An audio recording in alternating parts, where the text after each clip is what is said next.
Hello and welcome to another lesson. We have another exciting lesson for you.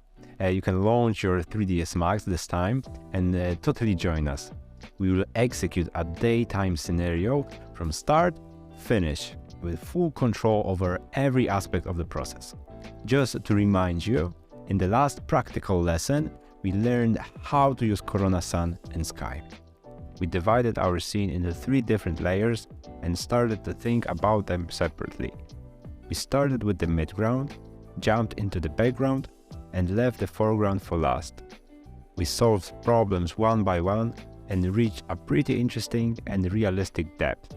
Whereas in our last theoretical lesson, we analyzed our images in black and white and went through many possible traps you can fall into. As for today, we will add another piece to those puzzles. We are bringing in a new concept, a new tool to manage daytime scenarios. We are talking about sun direction. How to choose it, how does it affect the subject of our rendering and the entire scene, all of that ahead of us. We will also jump into the Photoshop and try to do a simple color correction. We will make all of those from start to finish, the way we do it in a commercial project. As usual, we will briefly introduce the theory before diving into the practical part. Okay, let's dive into the subject of the sun's direction and position first. Let's ask ourselves, what does the client really want when he or she commissions us to execute a daytime scenario? You can say that they want us to show their building in the best light, right? No pun intended. They want to see how the architecture would really look like at this time of the day. They want to see how it is being used. Because, empty night shots might be a preference for us artists, but most of the clients wants to sell, which is a daytime use of space. At night, people sleep. They want to induce positive emotions, happy white clouds and a blue sky and all of that fun stuff, That's what sells the most, and we can surely execute it with full grace. Lighting direction plays a huge role in the perception of our clients' projects. We want to use it to help viewers understand the architecture. If we choose a bad direction, we can easily end up with our scenes being flat, overexposed, unreadable, or simply unattractive. Lighting direction can determine what our visualization is really about. Whether this is a building, maybe a part of it, or a space in front of it. Let's take a look. We have the same frame here and 2 more or less daytime scenarios. Both images are pretty successful. We have a proper depth and tonal ranges. We don't lose details in white and black. Nevertheless, one of those images is about the building and the other one is about the courtyard, right? Choosing a proper light direction might be crucial to show what we intend to show and meet our clients' expectations. Now, getting to the point, we'll talk about the pros and cons of different light directions. Firstly, we'll take a look at how it affects our architecture. We'll briefly break down this matter down, and you'll quickly notice there's just a handful of options. Some of them more and some of them less optimal. Later, we'll dive deeper into the analysis and see how the sun's direction affects the rest of the scene, how it affects the materials, the general feeling, and how we can control it and make it all well considered. Let's start then. And basically, we have 4 distinct light directions: backlight, front light, and 2 side lights, left and right. The backlight makes the architecture fully shaded. Front light makes it fully lit. Side lights make one of the facade lit and keep the other in shade. So let's go through them one by one. We'll start with something less optimal, the backlight and the front light. The backlight itself will be generally the worst in daytime scenario. We cannot see where the corner of the building is. Everything appears to be flat and it's hard to tell the difference between the right and the left facade. This direction doesn't come near to what the architects had in mind, thinking about a day scenario. Most often, it's going to be hard to read the form, to read the details, so we definitely don't recommend it. though this direction can bear a significant amount of emotion, and we will certainly explore it in other lighting scenarios such as sunset. The front light will be a slightly better choice. We can definitely distinguish these second level details, and it helps us to understand the massing of this building. Nevertheless, we still cannot really tell that we have a corner here. The wall on the left is still similarly bright to the wall on the right. The material seems pretty identical. This is why this option also won't be our optimal solution. Speaking, we get the best results when we present one of the walls in the sunlight and keep the other one in the shade. It is when we use either left side or right side lighting. This is the way for us to understand the very basic character of the architectural massing. We can see that this corner is finally well distinguishable, something that we haven't got from the previous light directions. We are able to see how one facade behaves when fully lit and the other one in full shadow. This gives us additional information about the stone cladding, wood paneling and plaster. We can understand their colors and reflectivity on a slightly deeper level. It's not flat and one-dimensional anymore. It seems we have one winner here, but I must admit that this way of dividing lighting into 4 categories is a bit simplified. Still, it gives you that initial feeling of our visualization requires to look good. We will dive a bit deeper into it though, and try to look at the matter from the perspective of an entire scene. It turns out that there is another way we can understand our lighting direction in relation to the building's position. We can draw a simple top view diagram. Here's our building, and here's our camera. Those 2 sectors on the left and right indicate the angles from which we get sunlight on only one facade. As we can see, it's not a binary situation of side lighting being on or off. It can happen along the entire spectrum, from here to there. We can additionally divide them with a line to show that one part of it is more frontal and another part is more from the back. In addition to it, we can add that maybe area in front. These are the angles from which the sunlight both facades, but not in a uniform way. This can be attractive for us in some cases, so we don't want to deny it entirely. Nevertheless, let's bring our attention back to our side segments. The thing with them is that our side lighting from this angle will be totally different from the side lighting positioned here. These differences may be crucial for our perception of the image. We will explore it thoroughly right now. Both ends of the spectrum will differ drastically, and while we move our sun position from one end to another, we also smoothly shift between 2 very specific looks.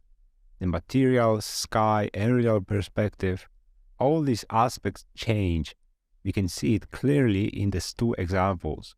On the top image, we have sunlight from one end, the more frontal part, and in the bottom one, we have the opposite side of the spectrum.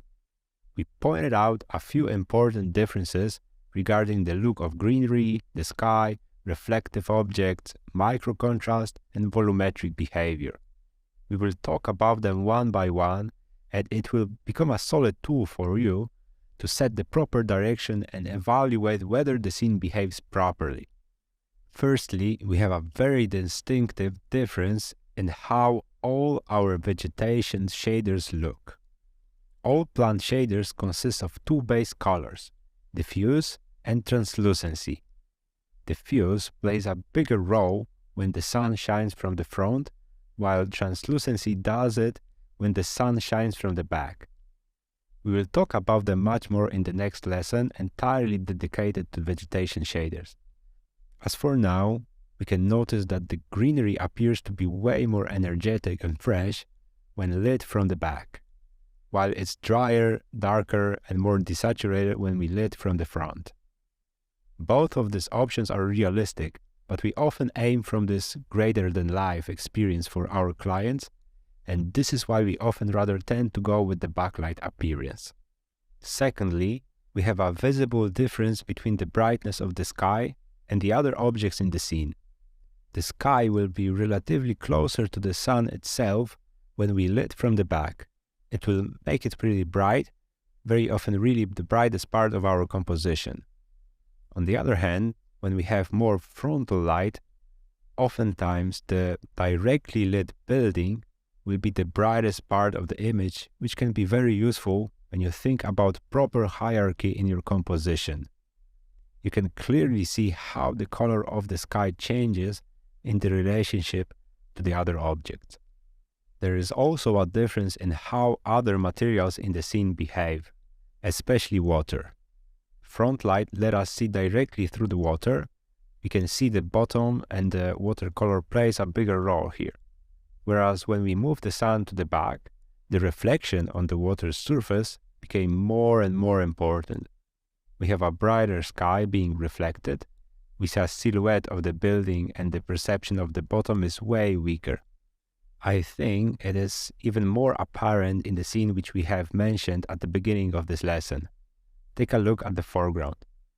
In the first example, these paving stones read more directly. The diffuse aspect is more important. In the second example, we can see that the glossiness comes to play. The bright sky is reflected, and the materials gain sort of another layer of depth. So we have kind of a diffuse versus reflect battle whenever we choose to go with either front or backlight situation. And basically, the materials will tend to look flat in the frontal light, while the backlight brings a lot of micro contrast to the table. We can see it here, and we can also notice it in the example where we had this white gravel. It is definitely way flatter here. The difference will be also noticeable in how volumetric materials are perceived. We will talk about them later in this training, but as for now, we can just check this aerial perspective produced by the corona volume effect. The backlight makes the sky brighter and the mountains darker, which results in the depth feeling more profound. I want to point out that we didn't change any volume effects between those two examples here. It's only the behavior of the sign direction. This is why we can think about setting the volume effect higher when lighting our scene frontally. This way we can compensate for the effect we lose when choosing the sun direction. We can sum up this part by saying that frontal and backlight have totally different characteristics, and what we named earlier as side lighting will be set somewhere in the spectrum between these two extrema. The differences will be numerous, and we don't need to always think about all of them. It is only important to be aware, even intuitively or subconsciously, of what we are exactly balancing here. What are those impressions? What are those distinctive looks? It can work on different levels in various scenes. It can be blatantly obvious if we have a bunch of greenery there, or a lot of reflective objects. If we move our sun backwards, we start to play with translucency, reflection, microcontrast, and layers. If we move it forward, we emphasize the natural, direct colors and overall blocking of our composition. Let's keep that in mind when we come to the practical part of this lesson. As for now, we can briefly mention one last aspect of directionality, which is the height of our sun. You should remember from our last lesson that this height will influence the relationship between colors of highlights and shadows. It won't have that much of an impact on the way we see the architecture in our case. We can see here that it's hard to see anything apart from slight changes in light temperature. The truth is that the perception of this area is very similar. You need to look broader at the entire scene to understand the scope of influence. Even when we operate between midday and late afternoon, just like in this example, we can notice a big difference. The intensity of the sky in the background is different. The balance between cool shadows and warm highlights changes. It will also strongly influence the composition because the shadows will be longer and the brightness values will differ as well. This will definitely be another tool to build the readability of an image. Let's check a couple of examples here. We have the work of our star guests here. Lots of cool stuff, These ones present the front lighting, of course. These are very different scenes made by different artists, having different styles, but we can notice some common characteristics. For instance, darker, deeper skies, more natural-looking greenery, and materials that don't have these very distinctive reflections are the result of one extrema, the side frontal lighting. Contrary to them, we can check some backlight images out. You can clearly see all this translucency popping up, not only in the greenery but even in the examples like this one, in which those cabins' fabric cover appears to be almost see-through. Basically, sky colors make the impression of being brighter. We can notice here that this material is very dependent on its reflective aspect. We start to spot some micro contrast appearing, like the light playing upon this or that greenery or flooring here. Alright, let's finally jump to our 3D scene. Let's get these things rolling, right? We will utilize everything we have just learned and we will try to realize it step by step. We'll put this scenario together from the beginning to the end, the same way it would look during normal production. So what are we going to do exactly today? Obviously, as seen in the mountains, some piece of modern architecture, but we still don't know how we want it to eventually look. We need to make our minds on the go, but since we don't want to trust ourselves and we also want to learn something new, we are going to look for some inspiration and references. Well, the entire process of looking for references is a crucial part of our job. We can open Behance, ArtStation, CG Architect, whatever works for you. We can look for anything that resonates with us, and the closer it is to our goals, the better.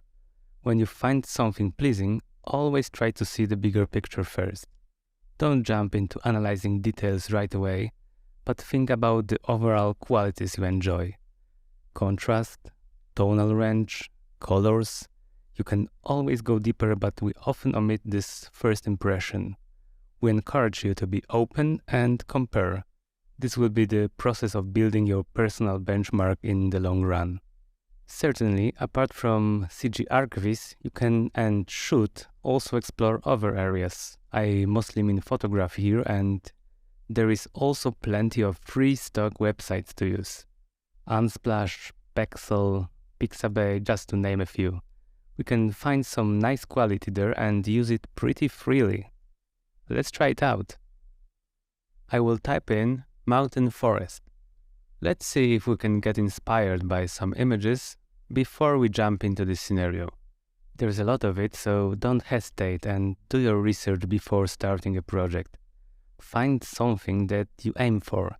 It may make you stretch a bit, maybe change your style slightly, and you will learn a lot in the process.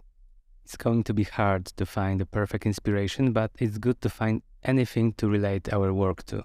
I mean, to have anything else to rely on than our own eyes. We can mention PureRef here, which is a pretty integral part of our work. You can just drag each of these online references directly into your PureRef canvas.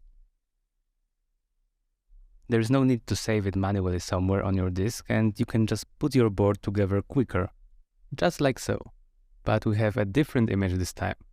We have prepared an image from Pixabay that we want to use as a reference in this lesson, but since we don't want to waste time scrolling through the web page now, we'll just upload it from our local folder.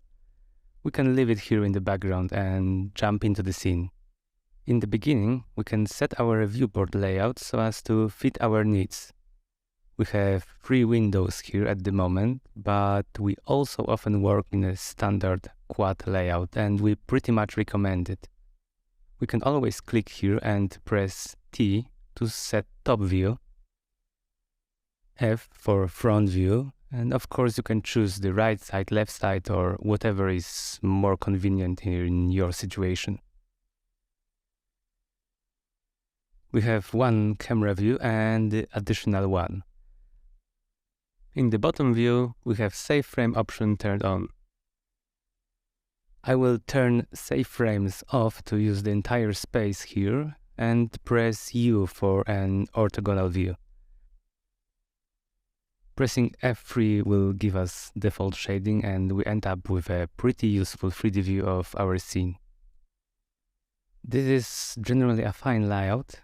Top and side view to be able to work precisely in all 3 dimensions, 3D orthogonal view to get a better grasp on the scene, and the camera view to constantly check what we will get in our final frame. It is always useful to lock our view to render at the camera, so as not to start rendering accidentally for another viewport.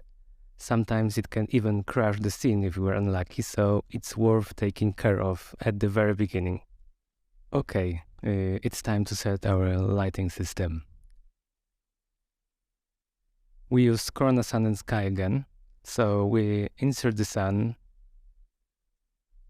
click and drag to set the direction, and another click to confirm the height. At the moment it's totally random, we just want to put in our scene. We click Add Corona Sky Environment and everything is ready to go. Let's jump into interactive rendering right away, just to see how it looks. We want to make sure that we have low poly layers turned on before doing so, so as to have this preview smooth and stable.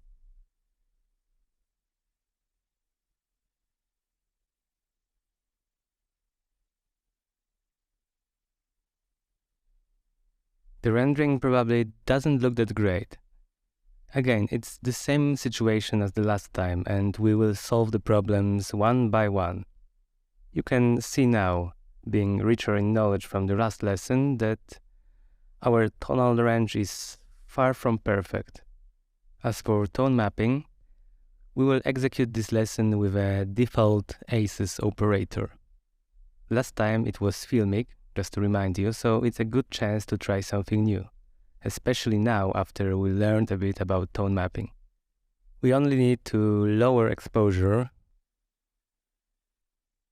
maybe down to minus 1.5. Generally, ACES has a tendency to bring our shadows pretty low. It's not the same with all of the scenes, and often it's perfect out of the box, but it may be a bit problematic in this scenario.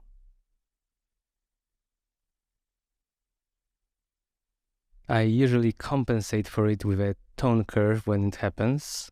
Tone curve is very easy to set and based on numerical values, so it's also easy to copy from scene to scene. Using a simple curve can also be great, but it's a bit more arbitrary, sensitive and harder to repeat. The one important thing is to put the tone curve above ACES in our layer stack. We can then add some values in the lower parts and it will bring our shadows up a bit. If we put tone curve below ACES operator, it would be more difficult to select and distinguish between those shadows and darks, because they would be already crashed down there. We would be affecting midtones rather than shadows in this case. Anyway, it's better to have tone curve above so as to get bigger control. Let's stick to these values at the moment and we can come back to them later if the need arises. So let's say that our brightness levels are more or less correct. Maybe apart from the sky, which is plainly overexposed, but we'll come back to it when we change Corona Sky settings. At this point, you can basically start to compare your tonal range with PureRef image, especially in commercial work, but we'll come back to this after we establish a depth in our scene. Nevertheless, it's always good to keep your reference at hand so as to get used to it. Preferably on the second desktop if you have one. We have only one screen for this recording, so unfortunately we won't have enough space to keep it on all the time. Anyway, these values seem okay, so let's move on. We can see now how our scene looks in pretty extreme lighting conditions.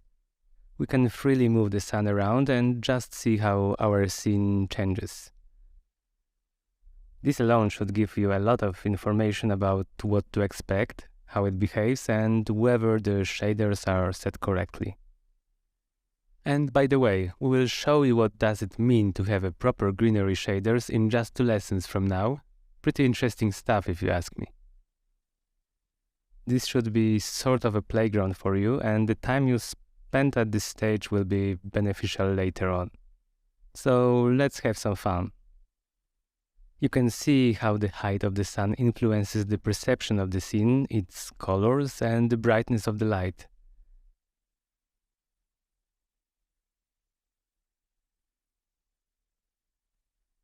You will get used to the way Corona Sun and Sky works pretty quickly.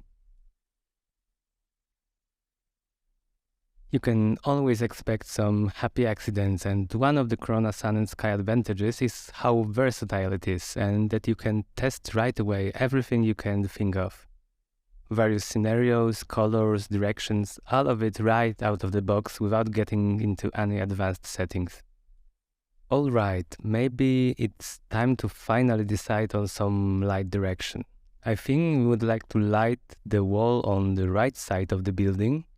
It was the left one in the last practical lesson, so let's pick another one now.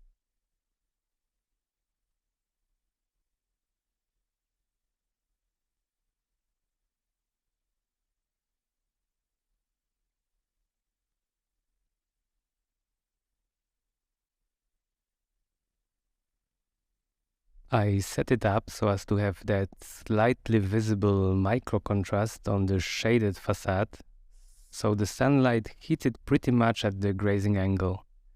The right wall is entirely in the sun. Let's not forget that we work with our imagination and try to ignore whatever happens in the background and in the foreground, especially this tree. We only consider the appearance of the architecture at this point and try to make this material pop, this corner to be well readable. We want to achieve warm highlights and cooler shadows on it. I must say that it is relatively easy to set up this project in the daylight, but sometimes it might be more tricky in your work, especially when you have other buildings around that cast shadows and can effectively block some sun directions. Nevertheless, it has never happened to me that this daylight scenario would be impossible to execute, so it's all about skill and experience when it comes to more difficult cases.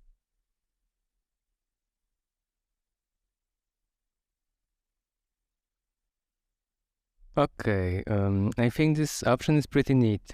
We have some brighter accents, some well-defined details in the shaded part, and the facade appears to be pretty nice. Okay, this part is checked. We are very aware at this point that we choose this front side lighting direction. You can already expect it to be more naturalistic, the greenery to be toned down and the reflections less profound. You can anticipate it from the very beginning and it shouldn't surprise you later on. We also started to define the depth of the image. I bet you remember from the last lesson that we first focused on our subject, our midground. We did the same thing here, but this time consciously and independently. We chose the side lighting and placed it within the available spectrum, deciding that it's to be moved a bit more to the front. Obviously, this is not the only right choice here, and we will explore various options in other lessons with different lighting scenarios. Not everything at once. So, as for now, let's keep in mind how the rest of our scene is expected to behave. More naturalistic greenery, deeper, darker sky, more of a matte feeling from the materials. Although the image isn't great as a whole yet, the midground came together nicely and it's already pretty well established. We can move on and focus on the background.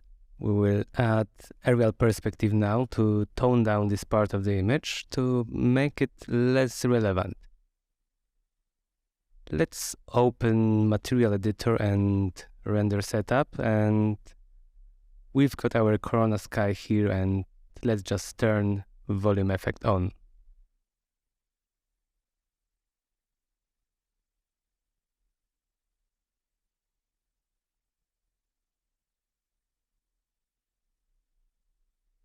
You may also remember from the theoretical part of this lesson that the volume effect tends to appear weaker in this kind of more frontal lighting. The readability of separate layers isn't that great. No worries though, we can always consider making it more apparent and adding even more depth to the image. We made it in the first lesson and we can repeat it here. Maybe not 2, but 1.5 seems to be okay.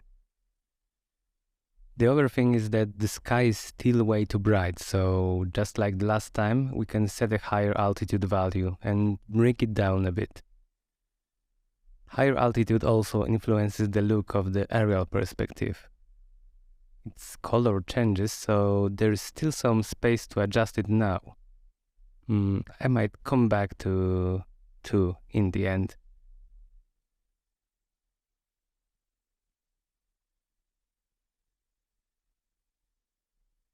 Alright, we'll talk much more about the colors of the greenery and the sky in the next lesson, so let's focus on what we already know. Let's try to build a proper depth and tonal range. We added aerial perspective and it made the entire image look a bit too bright. I will adjust the exposure a little bit and just try to eyeball it. Again, we end up in the foreground and we need to cut off a lot of the light that gets into it from all directions. And just like last time, we will try to solve this issue with a simple box.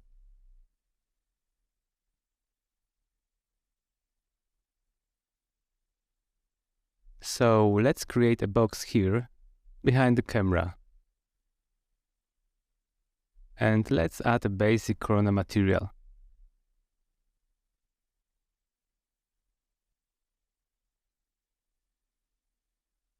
I will just rotate it to be more related to the camera direction.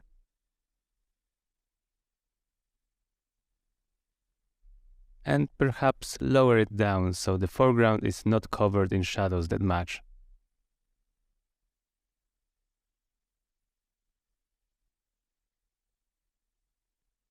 And we can already see some changes.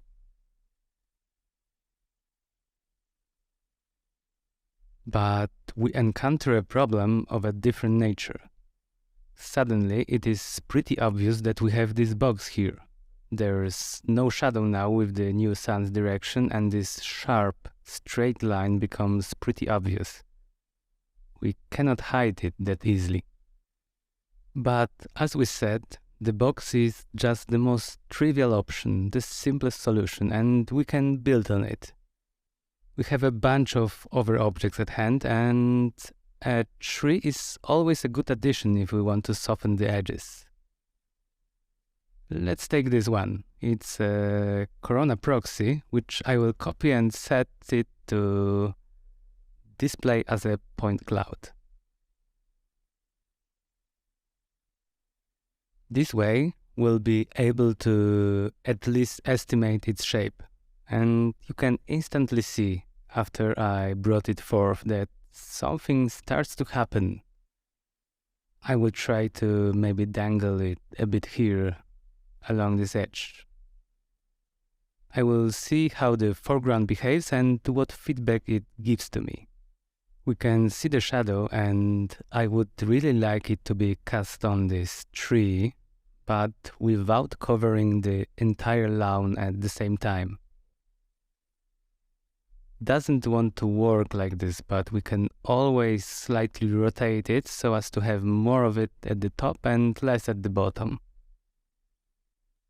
Obviously, this shadow casting tree also has pretty irregular foliage, so it takes some testing and moving around.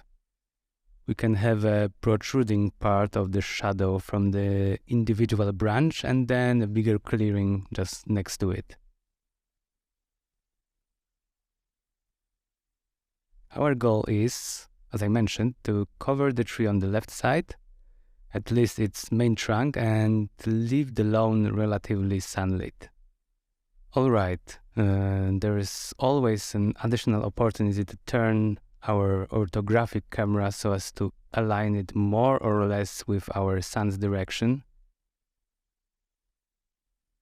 it will be much easier for us to understand what's actually happening between this object and the foreground. It's not a perfect alignment, but we can already see some results. We have a tree in the shadow and a lot of light on the lawn.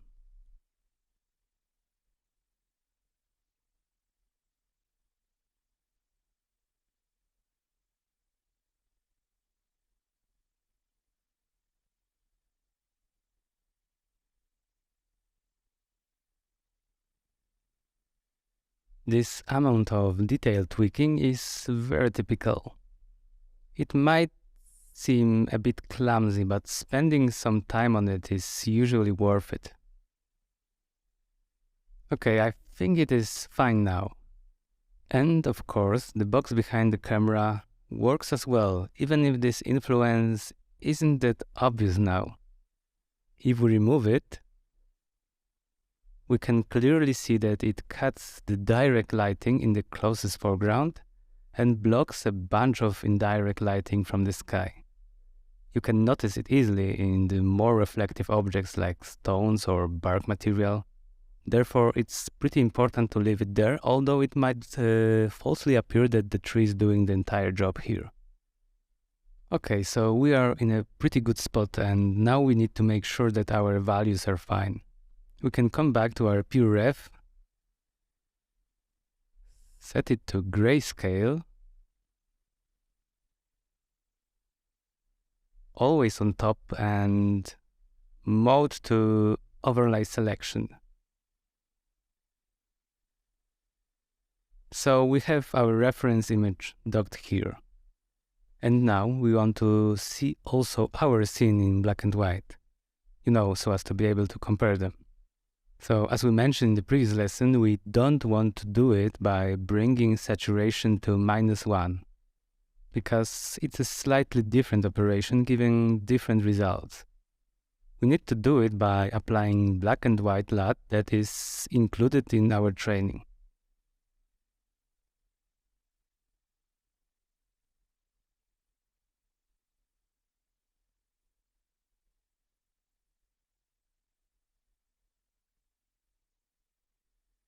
So we have our image properly turned into black and white. As we can see, we landed our values pretty well. I would say that the sky is pretty similar. As for the mountains in the background, maybe we can make the ones in our scene a little bit brighter.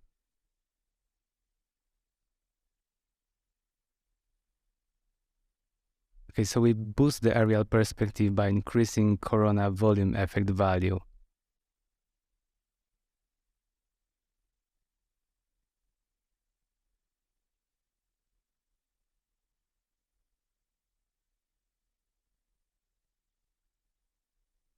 Maybe 2.5. Yeah, I think it's going to be fine. Close enough. As for the shadows and details in them, I also assume we are relatively close. Of course, the tree in the reference is way darker, but it plays a different, smaller role in the composition, so I don't think it is something we should adjust to. The whites scream a bit too much here at this concrete and these rocks, but again, it's not something we could change by simply adjusting our exposure or tone mapping. We would need to get back into materials to make them darker, or just take a mental note and come back to them later in Photoshop.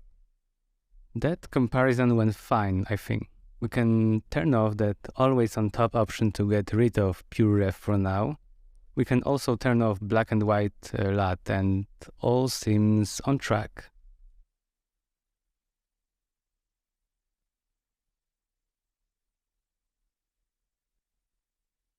We are pretty ready to render this one.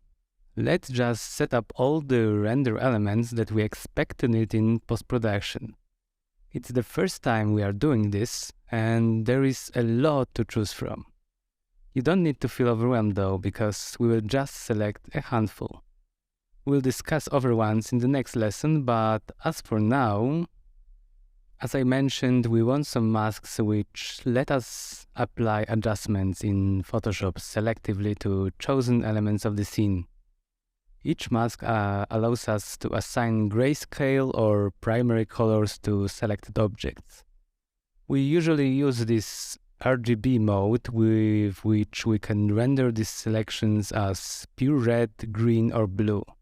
This of course overlaps with 3 different channels in Photoshop and makes it super easy to select the content. So we will definitely use it, and this is now just a matter of what we want to put inside. We come back to our mental note about problematic elements, right?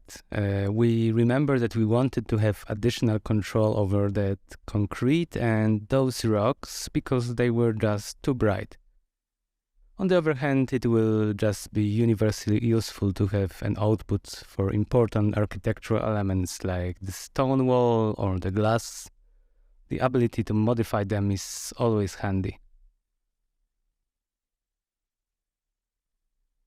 As you can see, 2 objects were added and they will be rendered as 100% red in this mask. Similarly, we can click glass objects on the ground floor and above, add to the green channel, simple as that. The concrete plinth, it may go to the blue channel. This way I have all 3 channels filled with objects. If we need more of this, we can simply create another render element and we can continue our assigning. For instance, I want to add all those stones to this one. There are a lot of them in the scene, so instead of clicking them one by one, I will try to select them by their name. Most of them are in the form of Corona proxy, so I can just type in CRP rock. And here they are. I add everything that was selected. There are still a few leftovers which weren't exported to proxy.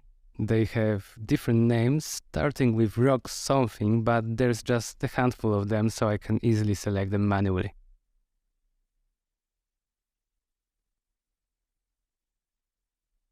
All done.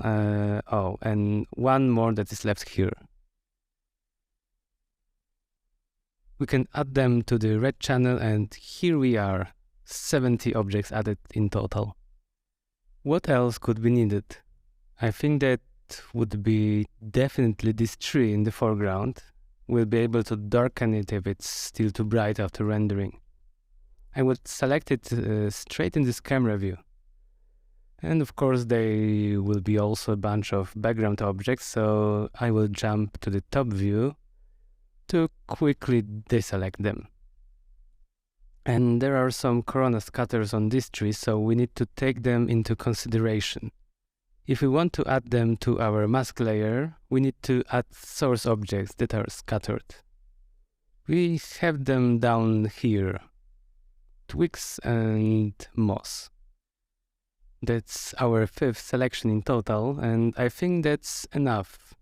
One side note here to sum it up.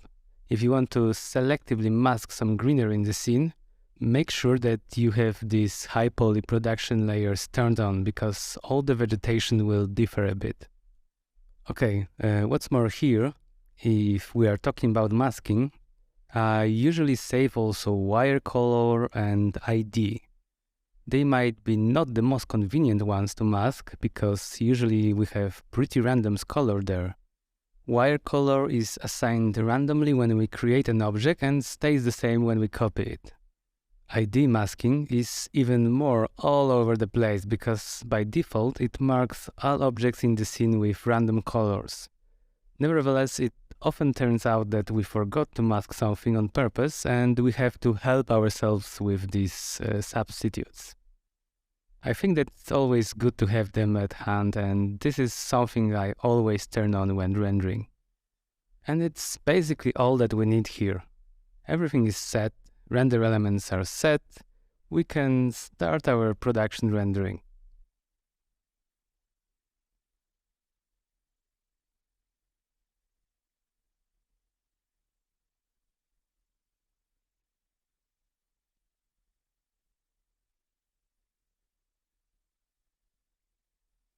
Alright, the render is finished, and I also dragged here all the masks we set. We can see one layer with red, green and blue areas, the elements of the building. The second one, the tree and the rocks. You can see that all the scattered objects we chose are colored, so this moss green seems to be all over the foreground. It's not a big problem though, we can easily cut this part off and select only the tree alone. We also have these two additional masks, wire color and ID. You can easily notice there is a crazy amount of random colors here, but it can be really useful if there is something unexpected that needs adjusting. Okay, we can start building this image while utilizing all those masks. Let's maybe start with this first one. We can affect the perception of architecture here, so let's begin by raising the brightness of that stone facade.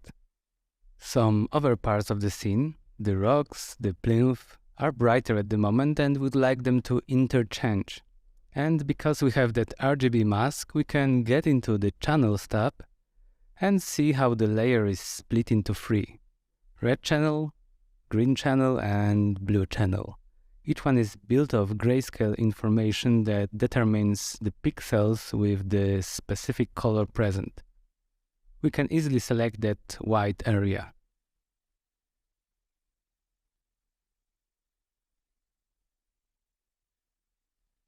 We just need to have left control pressed down and click on the channel. The selection will be ready. If we create an adjustment layer now, the one with a curve for instance, we will get it with a black and white mask already applied according to the selection. We can tweak that curve now to adjust the brightness of that element. This is what we talked about in the previous lesson, the tonal range and where specific values end up in the histogram. The curve adjustment is one of the most basic and versatile tools to modify it. You should really get used to it because we will use curves all the time during this training. It's really a fundamental tool. By clicking anywhere at that curve, we create a point, which then we can move around freely and modify the entire curve accordingly. You can see that the curve modification is super sensitive, so we must tweak it rather with tiny incrementations. However, there is an option that will help us a lot with it. We can press that hand icon here, and then when we click again on any area in the image and hold it, we can already see that there is a new point on the curve corresponding with the value we've just clicked on. Now, keeping our mouse button pressed, we can move it up and down and control that curve modification pretty smoothly. I chose the point within this facade tonal range and moved it up. We can do the same for this shaded area. This way we don't need to perform an arbitrary operation on the global curve, but rather modify exactly what you want to be changed. Okay, so we made our facade brighter. We can do the opposite with the concrete plinth and move it down a bit. It is slightly too light at the moment and there is no need for it to be. We can make it darker. So again, we get into the corresponding channel, left control pressed, and we click on the blue one. Let's create the curve layer. The mask is already applied. And here again we can select the hand icon, choose the area to modify and bring it down. Certainly it affects the curve organically, so we have also lowered this part here. If we don't want to, we can click on it and compensate by bringing it back up a bit. As you can see, it's all darker now, close to the facade range. I think we could lower it even a bit further manually.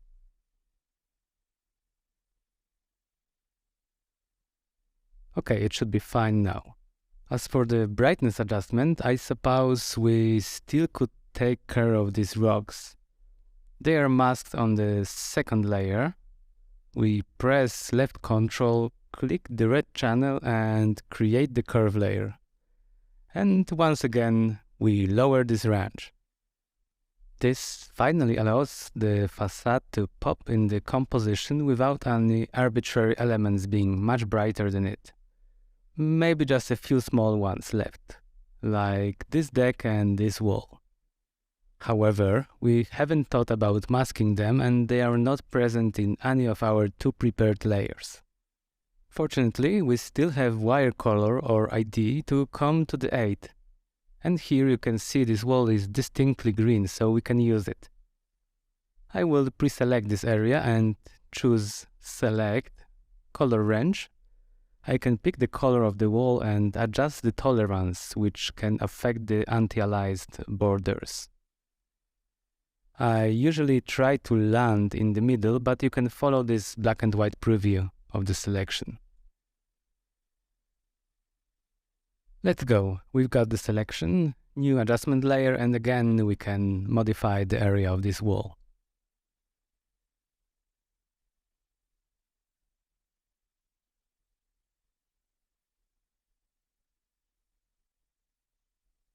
As for displays, we can see that wire color contains more objects in a single color area than ID layer. I will pre-select this area so as not to pick up those steps later. I don't need them to be touched. Now it's all the same again. Color range, selection, new adjustment, and making it darker.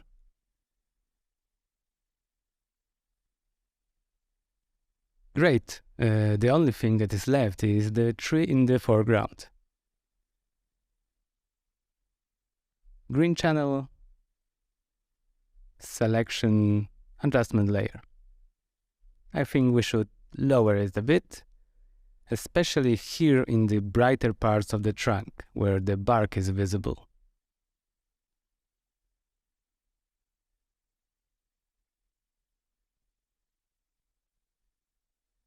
Obviously, we are darkening also all the moss in the foreground at the same time, but let's correct it with a simple gradient applied to the mask. I use black to transparent gradient here. I think that black to transparent or white to transparent gradients are super useful and I use them all the time to have additional control over masks. So we can smoothly make this adjustment on the moss disappear and only the tree is darker now. So we took care of all the values in the all selections that we wanted. There are a bunch of curve adjustments already here. At the moment, the hierarchy looks pretty alright, with the building being clearly the most tonally distinct element, and everything that used to be too bright and popped out is now gently toned down. So if we perform this entire value correction, we could jump to some color control. We'll just touch the surface in this lesson because there's a lot to learn here, and we will dive deeper into it in the next lessons. So we can assume there are a bunch of tools to control colors in our image, but let's just take one into consideration. Pretty basic one, which is selective color adjustment. Using it, we can choose the color range from the ones listed here and simply modify it with those sliders. The trick is to be able to properly connect what we see in the composition with the color range in this layer. Let's have a look at cyan. They will influence mostly the brighter part of the sky. We could say that this sky is dark enough, but saturation might be bigger.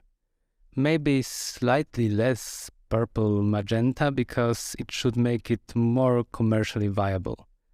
I can't tell it by experience, but you will learn later on how to train your eye and establish that internal benchmark. Maybe we can add some blacks to lower the luminance and make it slightly darker. Some parts of the sky, the darker ones, won't be modified via cyans, but rather blues. You can see we can influence them now. Basically, we move all these three color sliders around so as to control hue and saturation. Their behavior might sometimes feel counterintuitive, especially when you are beginning your journey with colors, but you should try it nonetheless because it will help you to understand subtle color dependencies in the long run. Okay, we can see that the sky's appearance has changed pretty drastically. Maybe I will create second selective color layer so as not to mix it all in one and focus my action on the greenery. It is a bit desaturated, and that's expected because it is sort of the result of the light direction we chose, right? Frontal light renders vegetation drier, more naturalistic and toned down. Remember this, we don't have this wow effect of vivid translucency and we accept it. However, we can still try to boost a bit this overall saturation of greens. And we would like to intuitively choose greens to affect the greenery, right? Because come on, it is in the name. But it turns out that nothing really happens here. Maybe something in the shadows, but that's not something we would expect by moving all those sliders to 100%. It is like this because we might perceive it as green, but most of this vegetation is within the range of yellow. It happens very often in various images, so it's worth remembering. And now we have all that control that we wanted. I will darken it a bit, add some additional yellow to warm it up. Thanks to it, we will increase the perceived colorfulness of the scene. The appearance of blues and greens seems to be more profound now, and I think it helps here. And due to the fact that the sun is pretty high in the sky, it is automatically rendered as pretty desaturated. This makes the highlights of the building a bit cool, and we can, apart from modifying color ranges, use selective color also to fill tonal ranges with some tints. You can see whites, neutrals, blacks here. I will just take care of whites in this example and will add literally a few % of yellow and magenta.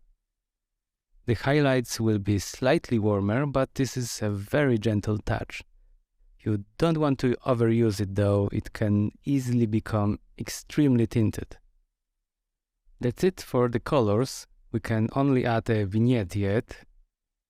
I will also use a curve adjustment layer here and just lower the areas close to the edge, especially the bright ones. We can separately select the darker ones and lift them up a bit so as not to lose the details here. This curve is pretty funky, but that's just an organic result of our work.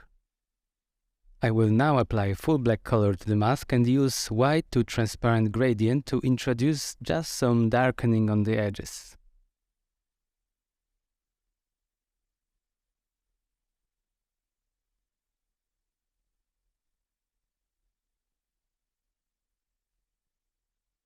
We can always come back to the curve and adjust it if we need. For instance, now I'd like to slightly tweak it in order to make this sky appear more saturated in the darker part. We don't need a lot of it because of the composition itself, sky gradient, shadows, they all somewhat already build this vignette naturally. So here we are at the finish line. We made our first scenario from scratch and fully intentionally. We inserted the sun consciously, chose its direction, and set the proper values and depth with the help of references. We also did Photoshop post-production for the very first time. Honestly, this is exactly what you do in every project you encounter.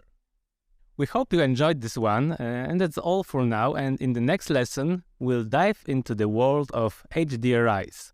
More foreground tricks and post-production are also coming, so see you there.